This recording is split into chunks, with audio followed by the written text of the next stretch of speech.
Assalomu alaykum YouTube. Biz yana bel umurtqalari MRT haqida gaplashamiz.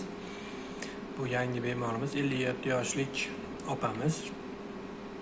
Ko'rib chiqamiz. Qani bu yerda ikkita katta grija bor. Undan tashqari yana 3 ta protruz. Bu old tomondan kesim qaranglarda, bel umurtqalari grija vaqtida davolanmagan. Vaqtida davolanmasligini hisobiga qiyshayib boryapti. Agar sizda ham belingizda grija bo'lsa, vaqtida davolanganingiz ma'qul, chunki bel umurtqalaringiz qiyshaya boshlaydi. Qaysi nerv ko'proq ezgan bo'lsa, shu tomonda avaylab bir tomonni chiqarib olishingiz mumkin. Bu aksialniy kesimi. Ya'ni grija bor joy ko'ryapsizlar. Ikki tomon ham berk holatda. Ikki tomon deganda bu yerda aytyapman. Bu tomonda, ham bu tomonda. Ko'ryapsizlar?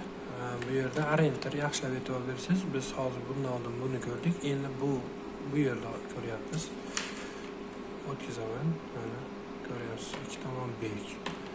Holamizda juda ham kuchli og'riq, oyoqlarga berib tortishib og'riyapti. Bir oy yurishgan, dardini topolmay. Birinchi bu kesimni ko'rsatmagandim. Mana qaranglar, bu kesimda bir tomon ochiq. Mana birinchisi mana bu yerda. Qolgan 4tasida mana bunda bekor ikkala tomoni.